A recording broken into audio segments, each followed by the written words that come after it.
কোচবিহাৰৰ মধুপুৰ সত্ৰত পোনপ্ৰথমবাৰৰ বাবে অনুষ্ঠিত হ'ব মহা উৎসৱ। মহাপুৰুষ শ্ৰীমন্ত শংকৰদেৱ গুৰুজনাৰ মহাপ্ৰয়াণৰ অন্তিম সংস্কাৰস্থলী তোৰসা নৈৰ পাৰৰ কাকতকোটা থানত আগন্তুক কাতি মাহত অনুষ্ঠিত হ'ব মহা উৎসৱ।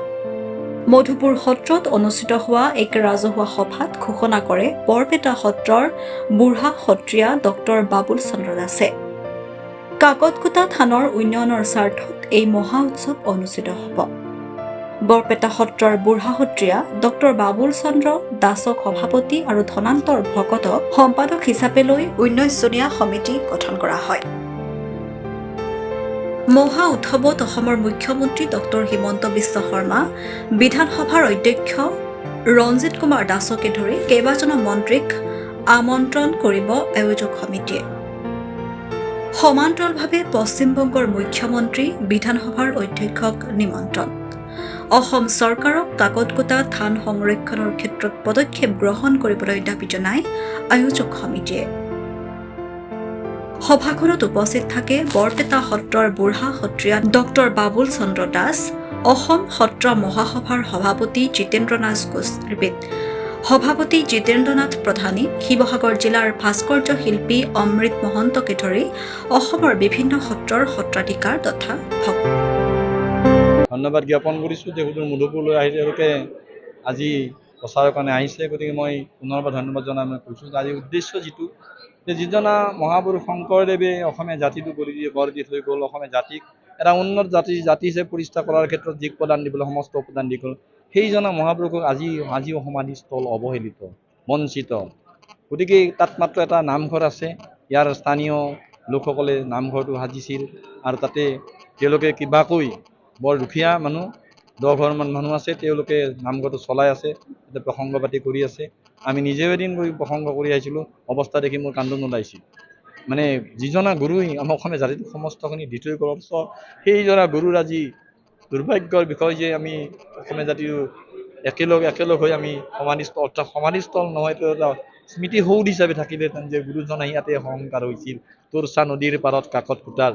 গতিকে সেই স্থলখিনি আমি পুনৰুদ্ধাৰৰ কাৰণে আজি আমি সমবেত এখন সমিতি গঠন কৰা হৈছে আৰু এই সমিতি আমি প্ৰথমতে আমি এটা কাকতকোটা উৎসৱ উদযাপন কৰিম আৰু তিনিদিনীয়া বা চাৰিদিনীয়াই কৰিম আৰু গোটেই অসমৰ তথা উত্তৰ-বংগৰ প্ৰয়োজন বোধে আমি পশ্চিমবংগৰ আমি মুখ্যমন্ত্ৰী, অসমৰ অধ্যক্ষ এই সকলোকে আমন্ত্ৰণ জনাই সেই উৎসৱটো পালন কৰিম আৰু আমি অসম চৰকাৰৰ হাতত আমি এটা ডিমাণ্ড এটা দিম, আমি আবেদন কৰিম যে এই কাকতকোটাখন উদ্ধাৰ কৰিব লাগে আৰু কাকতকোটাৰ যি ঐতিহ্য, এটা ঐতিহাসিক স্থান যিখন স্থানত আজিও এঘৰ ব্ৰাহ্মণৰ ঘৰত এটা বিগ্ৰহ আছে, মদন মোহন বিগ্ৰহটো আছে, যিটো সদায় আজি 550 বছৰে পূজা কৰি অহা হৈছে আৰু সেই বিগ্ৰহৰ নামত ৭৫ বিঘা সেই সময়ত ৰজাই মাটিও দিছিলে।